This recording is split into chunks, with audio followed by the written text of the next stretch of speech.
मेरे मन में बंधुओं आता है कि हम ठाकुर जी के दर्शन करके पुनः सहज इसलिए हो जाते हैं क्योंकि हमने उनको देखा, उन्होंने अभी हमको नहीं देखा। कभी ठाकुर जी ने यदि हमको देख लियो ना, तो एक बार उनके सामने जाके फिर सहज नहीं हो पाओगे, फिर अन्यत्र कहीं मन लग नहीं पाएगा। मीराबाई माधवी अचेत खड़ी है, ठाकुर जी से जितनो बचनो चाह रही, ठाकुर जी ने उतने सबरे अपने बाण मार दिए, नेत्रन से कटाक्ष मार दी, मधुर मुस्कान कर दी, अपने रोम रोम को दर्शन कराई दियो। महाराज अब तो माधवी की स्थिति एक जड़वत कोई मूर्ति जैसे खड़ी रहती है, ऐसे खड़ी है। गोपियों ने एक ही दिन पहले ही बताया था कि वो दिख जाता है तो क्या होता है, वही हो गया। अब ठाकुर जी तो अपने सैन चला करके वहां से भाग गए। समय हुआ उन गोपियों के आगमन का जो यमुना जल रोज भरती थी। जैसे ही आई, आकर के देखा अचेत अवस्था में अभी भी ऐसे ही खड़ी है माधवी। सबने आकर के देखो, अरे ये तो हमारी माधवी है, अरे ऐसे कैसे खड़ी है भैया, अरे सांप सूंघ गए हो का है गो, ये तो ऐसे मूर्तिमंत है कि खड़ी है। कोई हाथ पकड़े, कोई पांव पकड़े, कोई मुख को खींचे, थोड़ी हिलावे, लेकिन बिल्कुल मूर्तिमंत। नेत्रों में केवल 2 अश्रुबिंद गिर रहे हैं, आंखें पलक झपक भी नहीं रही हैं, मानो केवल देह खड़ा हो। चित्त वृत्ति तो ले गया अपने साथ, खड़ी। एक गोपी बोली, अरे का है गो, कोई ने टोना कर दियो का, कोई ने मंत्र फूक दियो का। एक गोपी मंद मंद मुस्काए के बोले कहीं ऐसा तो ना है नंद जी को छोनाया ने देख लियो होए। अरे जो ज्यादा वासे बचवे को प्रयास करे वो वही कोई पकड़े। ये बहुत घूमती ना, वाकू नहीं देखूंगी, वाकू मुख नहीं दिखाऊंगी, वासे वाकू की तरफ नहीं करूंगी। मुझे लगे कहीं वही ने तो याकू अपनो दर्शन नहीं करा दियो।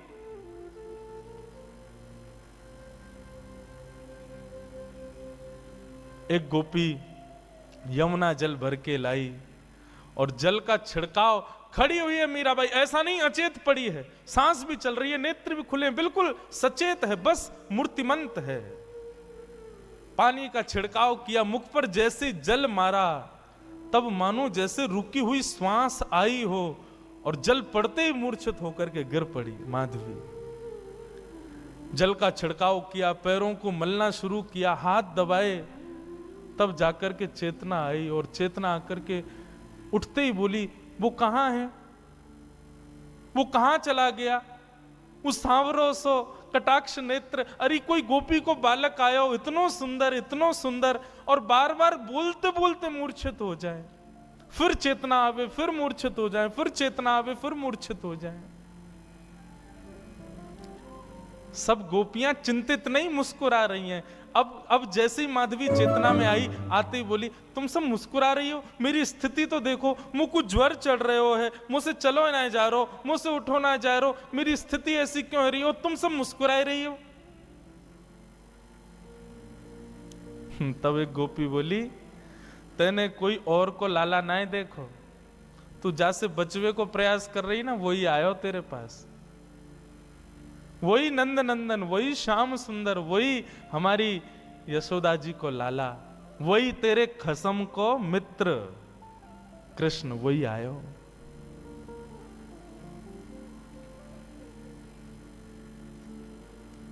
मीराबाई, माधवी अब तो बेचैन हो गई, मैं कहां करूं, कहां जाऊं, मुझको घबराहट है रही है, मुंह से उठो ना जा रहा, मुझसे चलो ना जा रहा, मैं बोल भी ना पा रही, बार बार अचेतना है रही है, कछु करो ना। सब प्रकार के प्रयास किए, लेकिन माधवी कहे नहीं, अब तो एक ही उपाय है कि वाके सामने मुंह को ले चलो, मुंह को दिखाए दो, वाको रूप दिखाए दो।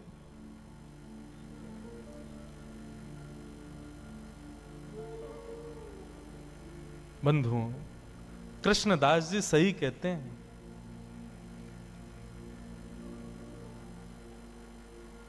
सजल श्याम घन वरण लीन है, फिर चित अनत न भटक्यो, मेरो मन गिरधर छवि पे अटक्यो। मेरो मन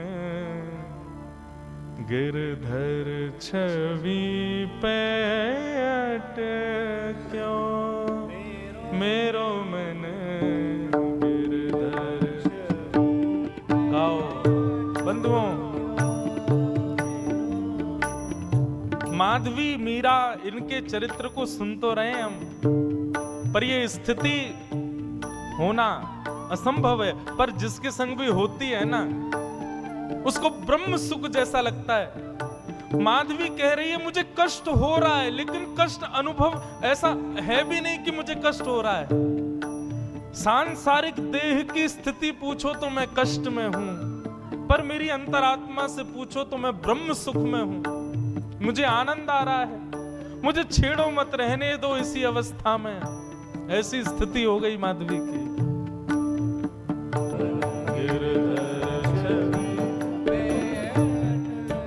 कृष्णदास जी कहते हैं, माधवी अब पूछ रही है मैं क्या करूं। मैंने तो बहुत रोका, बहुत बचाया अपने आप को कि उसके सामने कभी ना पड़ूं, लेकिन मेरा ब्याह भी तो ब्रज में हुआ ना, जहां कानों से, आंखों से, नाक से, जीभ से, त्वचा से, सब जगह से कृष्ण ही जाता है भीतर।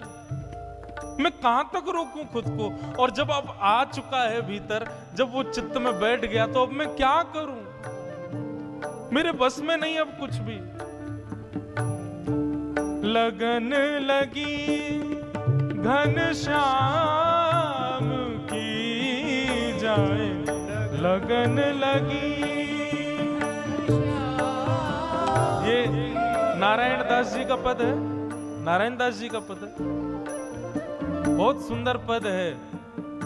वे कहते हैं, एक बार जिसको ठाकुर जी की लगन लग जाती है, लगन लगी घन श्याम की जाए, लगन लगी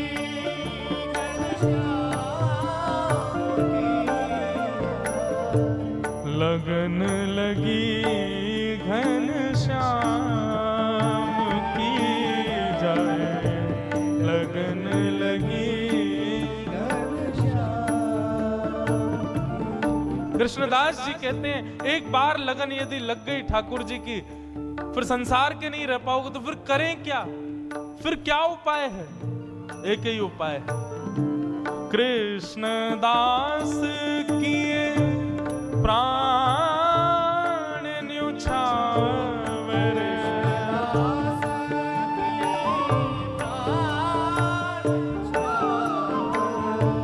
कृष्णदास किए प्राण न्योछावर,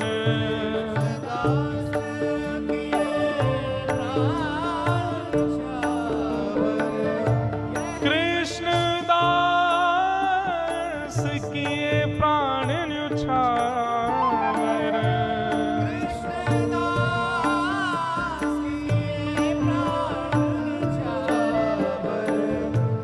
यह तन जग सिर पट क्यों,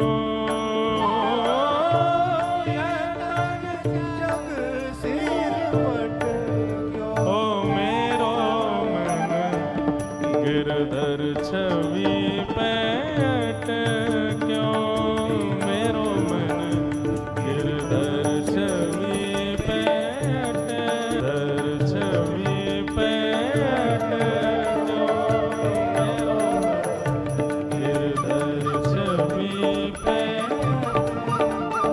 छवि पे अटक्यो, छवि पे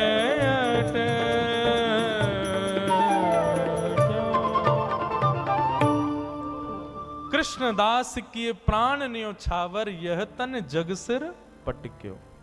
इसका मतलब क्या है। मतलब प्राण त्याग दें अपने? नहीं।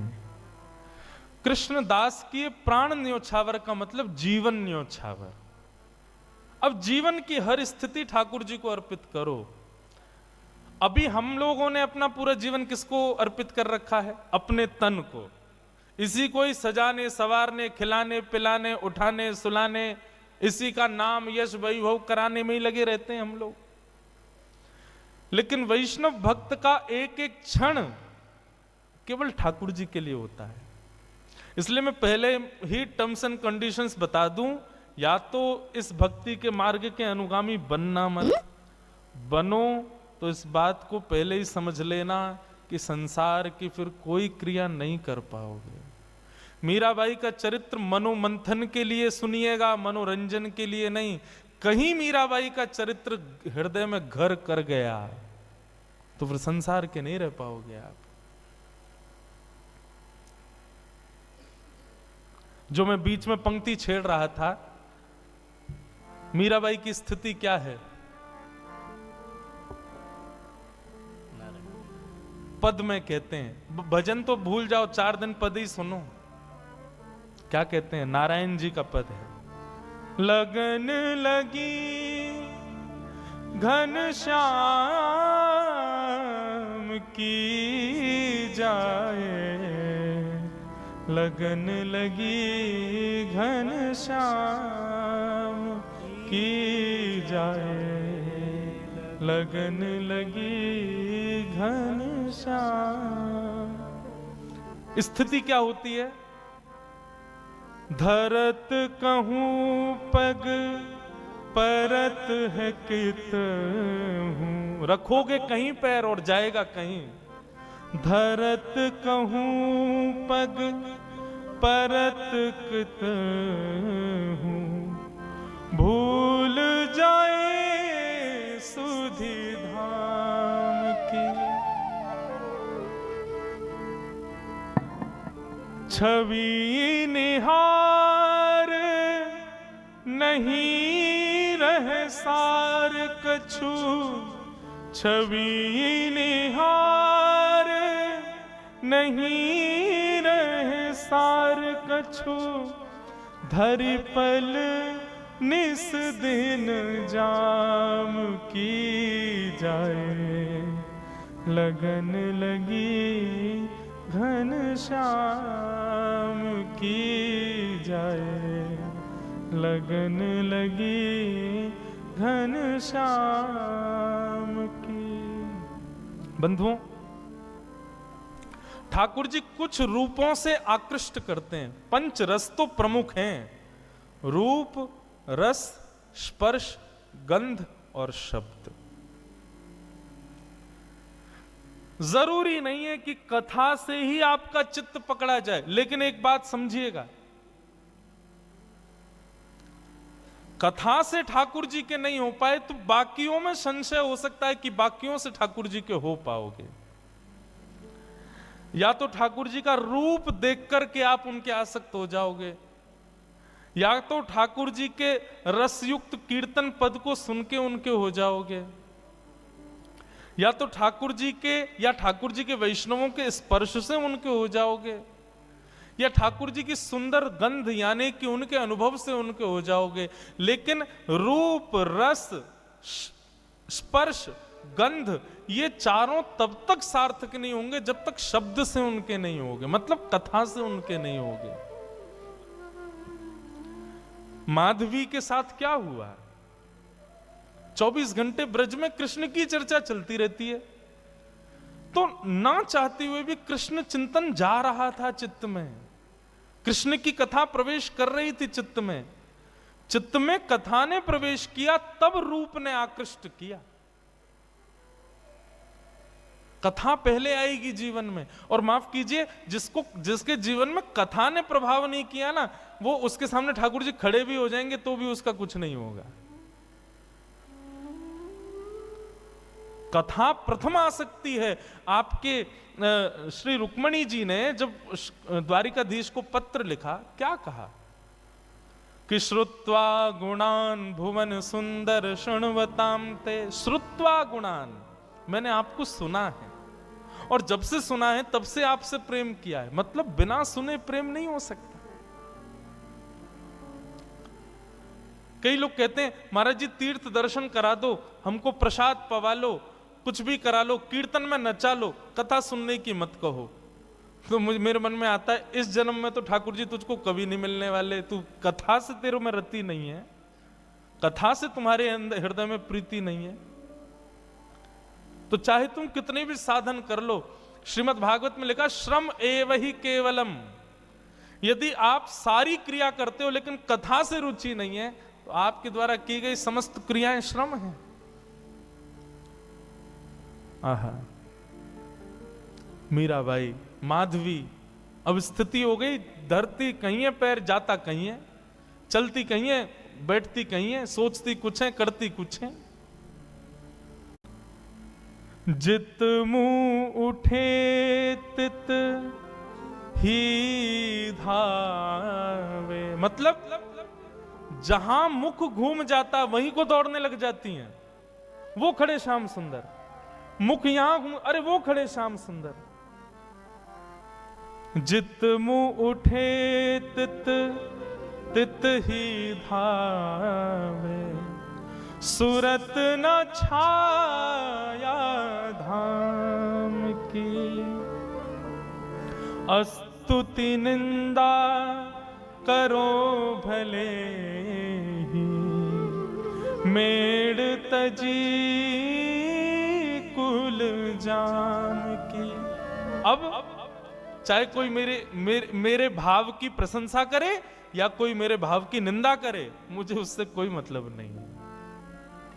अरे तू तो पागल है, तू तो ऐसी है, तू तो वैसी है, कोई बात नहीं। अरे ये तो परम भक्त है, परम वैष्णव है, तो प्रशंसा सुनने से ज्यादा अच्छा भी नहीं लगता, और कोई बुरा कहता है तो बुरा भी नहीं लग रहा है।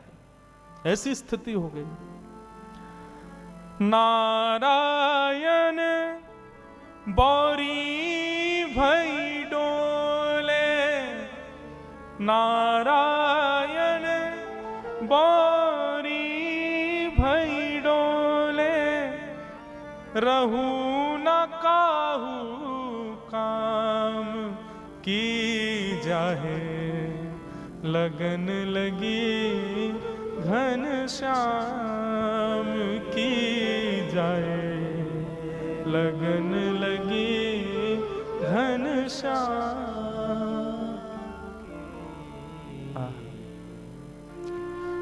हम किसी काम के नहीं हैं, आपको पता है।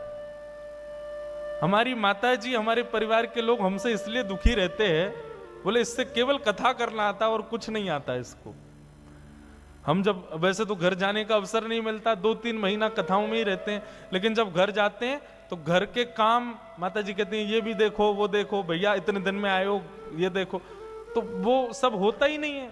बस कथा करा लो, ठाकुर जी की सेवा करा लो, उत्सव करा लो, इसके अलावा कुछ और करने को कहोगे तो हम बिल्कुल अंगूठा छाप हैं हर चीज में, हमसे कुछ नहीं हो सकता।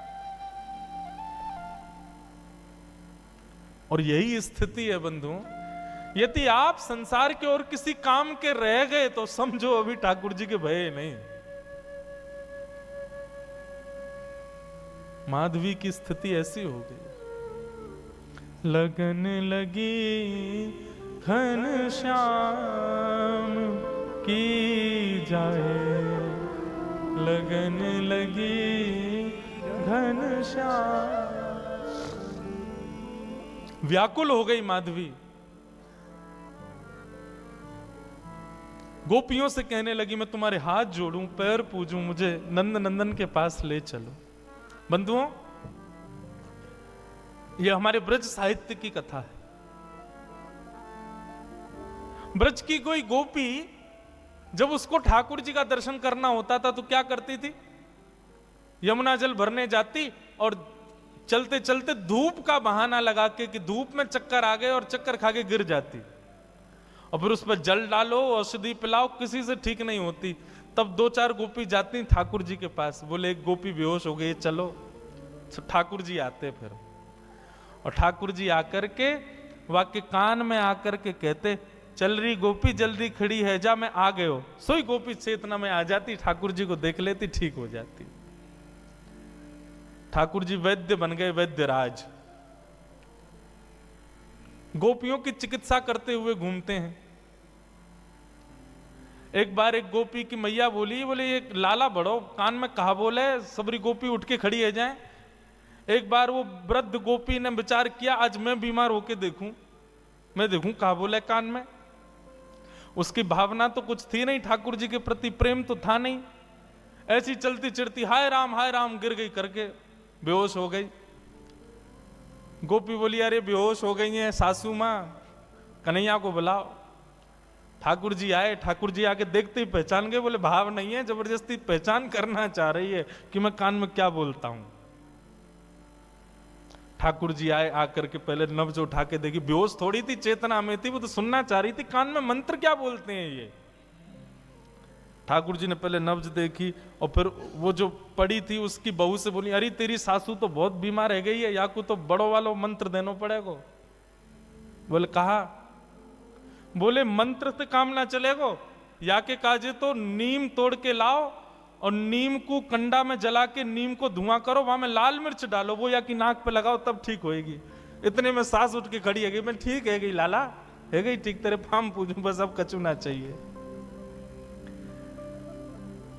श्याम सुंदर ऐसे गोपियों की चिकित्सा करते हैं, लेकिन आज जब माधवी की स्थिति ऐसी भई, गोपियां गई, बोले लाला एक नई गोपी आई है, अचेत पड़ी है, लाला एक बार दर्शन दे दे। बोले कहा नाम है बाको? माधवी। अरे अपने श्रीदामा की बहू। भगवान बोले वो बहू? बोले हाँ। वो ससुराल ते आई का है? बोले हाँ वही। वाकू तो अपना मुख नहीं दिखाऊंगा। अरे बड़ी इतरा रही, मैं बात से पाम पूछ रहा हूं कि अपना मुख दिखाए दे, मुंह को दिखाया हो नहीं मैंने, पड़ी रहने दो, मैं ना आऊंगा वाक के पास। वाकू तो मैंने वचन दिया है कि वो तड़पेगी मेरे रूप को देखवे के काजे। ठाकुर जी नहीं गए माधवी से मिलने, क्योंकि ठाकुर जी चाहते थे कि यह विरह वेदना कलयुग में प्रेम लक्षण बन के जन्म लेगा, इसलिए विरह देना पड़ेगा। जब बीज में से एक स्वस्थ वृक्ष को जन्म देना होता है ना, धूप की ताप में रखना पड़ता है।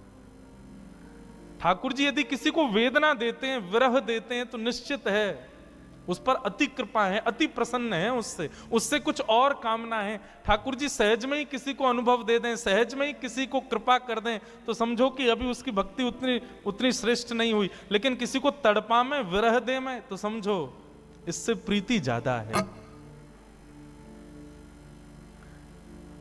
व्याकुल माधवी, तभी प्रसंग आया गोवर्धन लीला का। इंद्र के मान को मर्दन करने के लिए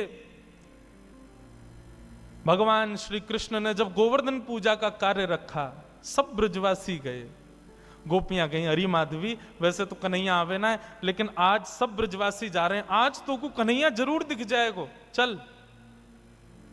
माधवी भी गोवर्धन गई है, लेकिन बंधुओं उसकी दृष्टि में पता नहीं क्या हो गया, उसको सब दिख रहे हैं लेकिन ठाकुर जी नहीं दिख रहे। गोपियों से कहे कहीं दिखे श्याम सुंदर? बोले वो तो घूम रहे सामने, देखे तो ठाकुर जी ओझल हो जाएं, ठाकुर जी कहीं छुप जाएं, मानो कोई लता पत्र अपने आप आगे आ जाए, बाधाएं अपने आप खड़ी होने लगी और त्यों त्यों व्याकुल होवे माधवी। 56 भोग के बाद जब इंद्र ने अपने मान के प्रभाव से जब मेघ वर्षा की, त्राहिमाम करके सब ब्रजवासी दौड़ने लगे, तब नन्हे से बाल कृष्ण ने 7 कोस लंबे चौड़े गिरिराज पर्वत को अपने बाम हस्त की कन्नी उंगली पर धारण कर लिया। सब ब्रजवासी जाकर के गिरिराज पर्वत के नीचे खड़े हो गए। माधवी भी वहीं खड़ी थी। गोपियों से बोली, मैं प्राण हाथ जोड़ूं तुम्हारे, एक बार मुझे दृष्टि गोचर करा दो, एक बार उसका दर्शन करा दो बस। गोपियां जैसे तैसे भीड़ के बीच से लेकर के उस मुख्य स्थान पर गई जहां ठाकुर जी खड़े थे, सबको दर्शन हो रहे थे। लेकिन जैसे ही माधवी पहुंची, माधवी ने जैसे ही उस चट्टान के ऊपर देखा जहां ठाकुर जी खड़े थे, ठाकुर जी का एक क्षण गिरधर स्वरूप दिखा और दिखते ही ओझल हो गया, धुंधला हो गया, मानो आंखों में पानी आ गया। खूब मीड़े, खूब जल डाले, लेकिन ठाकुर जी नहीं दिखे। प्राण निकलने को होने लगे माधवी के, लेकिन निकल भी नहीं रहे हैं। सिर पकड़ के बैठी है, प्राण ही निकल जाए, नहीं दिख रहे हैं तो चरणों में सर झुका दिया, बोले क्षमा कर दो, मैंने अपनी मां के गलत उपदेश का पालन किया, जिससे मुख छुपाना नहीं था उससे छुपाया, मुझसे अपराध हो गया नाथ। ठाकुर जी बोले, माधवी अब तो तुझे मेरा रूप नहीं दिखेगा, अब तो प्रतीक्षा कर। कितने वर्षों की प्रतीक्षा? ठाकुर जी बोले, एक युग की प्रतीक्षा। अब तो तुझे मेरा दर्शन कलयुग में ही होगा, जाओ अब मेरी विरह वेदना रूपी भक्ति में ही रहो, उपासना करो मेरे रूप की, उपासना करो मेरी, तब जाकर के तुमको दर्शन होगा। माधवी का फिर उसके बाद जीवन केवल नेत्र बंद करके साधना युक्त रहती है, रोती है, विलकती है, लेकिन ठाकुर जी नहीं दिखते उसको। ब्रज की गोपियां भी कभी कभी माधवी के ऊपर तरसती हैं कि बताओ हम कितनी सौभाग्यवंत हैं कि हमको दिख जाते हैं, इसको दिखते ही नहीं है।